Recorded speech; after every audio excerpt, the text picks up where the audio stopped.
میرے پاس ایک مرتبہ مہمان آئے، امریکہ سے ڈاکٹر تھے. میں نے انہیں کھانا کھلایا، پھر میں نے انہیں بستر پہ پہنچایا اور کہا کہ یہ آپ سو جائیں، فجر کی نماز کے لیے میں آ کے جگاؤں گا اور آپ کو لے کے مسجد جاؤں گا.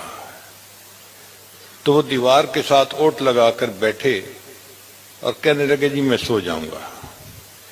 میں نے سوچا کچھ اوراد و وظائف کرنے ہوں گے تو ٹھیک ہے کرے، چلا گیا. جب صبح فجر کے لیے جگانے کے لیے ان کے کمرے میں آیا تو اسی طرح بیٹھے، ٹیک لگائے اور سوئے ہوئے تھے.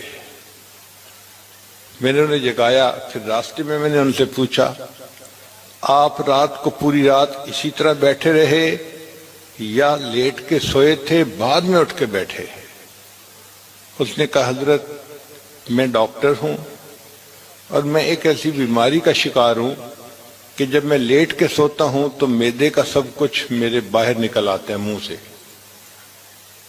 اس لیے ڈاکٹر نے کہا ہے کہ اب آپ بیٹھ کے سو سکتے ہیں، لیٹ کے نہیں سو سکتے.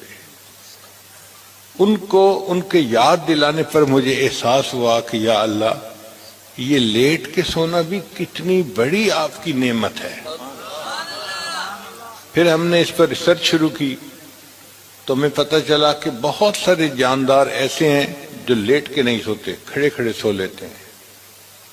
ان کی قسمت میں لیٹ کے سونا نہیں ہے.